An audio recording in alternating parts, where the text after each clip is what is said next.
All right, guys, coming at you once again. This is at nighttime now, or well, I mean, it's still obviously you can see daylight out there, but it's probably 7:30 or whatever it is, and going to show you guys what I did here.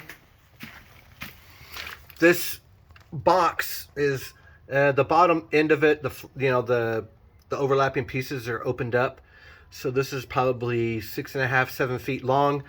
And it's a box for a 50-gallon water heater. Just so happens I was replacing one in the middle of it right now, a job for a client. And I'm like, oh, that's a perfect box. Went to Walmart, $22 for a box fan.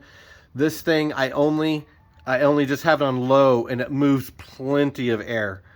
So I got it all taped up, all good there.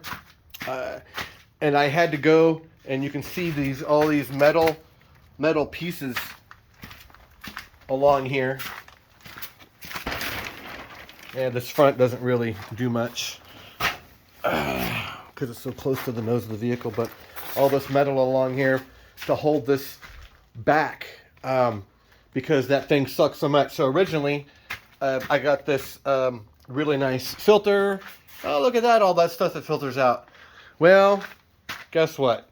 That's the same size as the fan. It just, it was too much restriction because of all of the stuff it catches.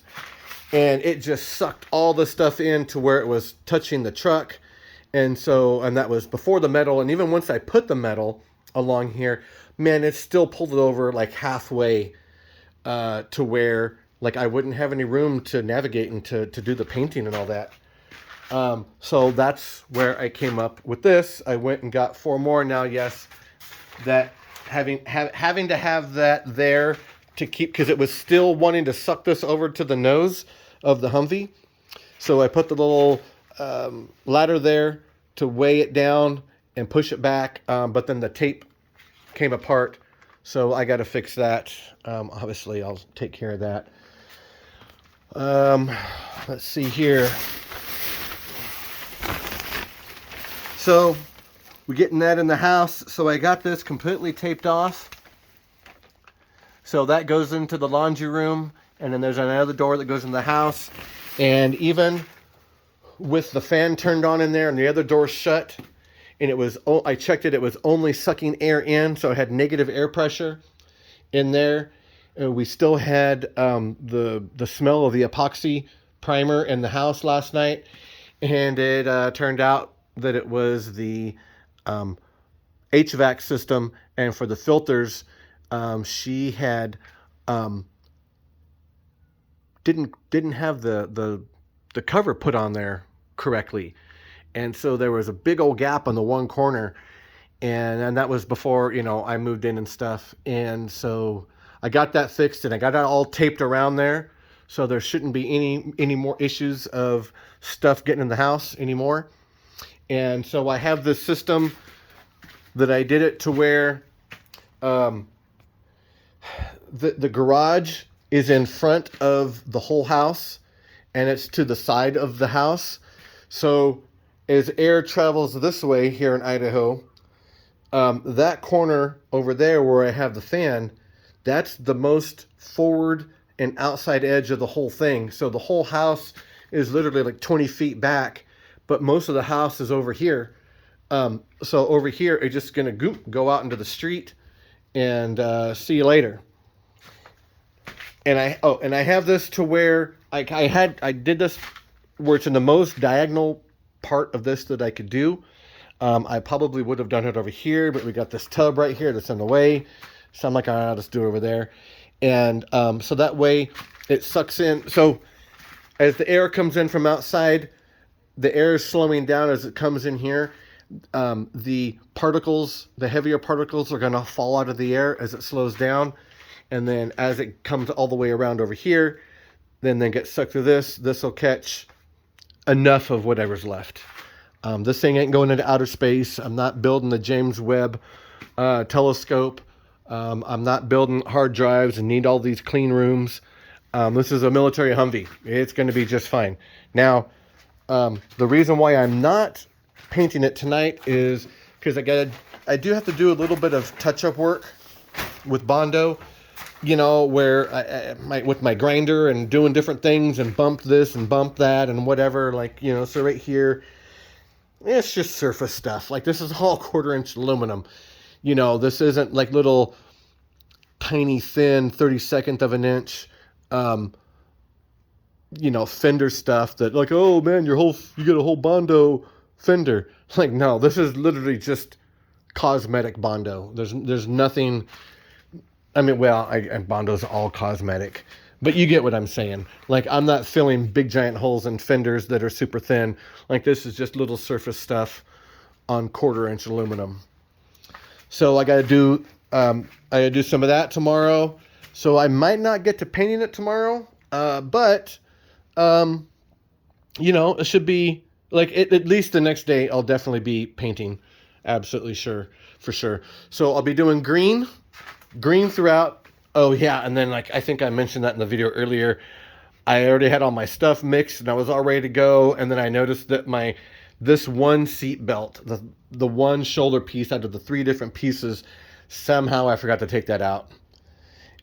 Yeah, so I didn't really get any on the belt. So hopefully this can kind of scrub pad maybe and get that off. If I don't, whatever. Like, it's not the end of the world. This isn't a showroom vehicle. It's not going to any shows of, best, OEM, perfect restored OEM quality vehicle. This is very custom. So, yeah, with these masks, just to let you guys know, like, that's why this whole ventilation, when they say it, like, you need a well-ventilated area, even with these masks and it being a rubber and it form-fitting your face, and I have a little stubble on my face, but I don't have no big beard or anything. And there was a couple times where, like, your face moves a little bit and it in through the sides is where it happened. And boom, then you suck in that and you're like, oh boy, I'm feeling a little bit of that. You can feel it when you smell that potent stuff. But it was minimal. But then, a little bit kind of even gets through the filter too, so, yeah, if people want to have discussions about masks, well, I'm not sure what the micron level, the nanometer size, whatever, of the particles of epoxy primer. But how much came in a couple times as I'm, it moved on my face. Yeah, for other things in life, not to name any names, but that's this quality of the mask with the rubber piece that fits all over your face, not some little cloth mask that has a little strap around the ears. And you're going to tell me that stuff works? No. Like, it was bad science when it came to that. And it was more about making people feel safe than anything else. Because, otherwise, if we're going to flip-flop on, you need masks, you don't need masks. Yeah, whatever. I think the lie about the, it was for the nurses and all those people, the frontline workers. Wait, so people wouldn't buy them? Okay, well, wouldn't you just go and, what's the word I'm looking for? Not confiscate, but like, hey, we're in a serious thing here. We need all these masks. Take them off your shelves, send them to us. We'll pay you for them. And the manufacturers don't ship any out to your distributors anymore. They all need to go to hospitals and stuff like that. Yeah, that's how it works. So to tell me, like, and everybody else in this country, mandatory masks, and they work and now they don't work, and we just said it because of for the safety of the workers, and it's like, okay, you know what, you guys are liars. So, all right, I'm sure I'll lose some subscribers over that, but that's just the facts. You know, if there was COVID around me and I'm wearing a mask, and if that thing got stuff past it, these other ones don't stand a chance. So, you know, whatever with people on YouTube making their silly little videos, like they know what they're talking about. They're just trying to get views so they can get people subscribing and then monetizing their channel. That's all that stuff is about. I'm going to be monetizing my channel, like I'm working towards it right now. You know, I'm a little over 50% of the way on my watch hours, and like 37% of the way there on my subscribers. But that's with the last 6 months of hardly making any videos because of the weather and work getting in the way. But now I'm moving forward. There's going to be a lot more videos, a lot more often. And so I hope all that continues to jump up. So, all right. Oh, got a thermometer today as well. So, because painting at the right temperature inside their upper threshold and lower threshold, that is an important thing. And, you know, I had my heater in here before all day yesterday, running in here. So all the metal was nice and warm. Ambient temperature is one thing, but the temperature of the metal is going to be less. So the metal itself needs to be warm, and that comes into play when you're welding and all that kind of stuff. All right, guys. Catch you next time. Laters.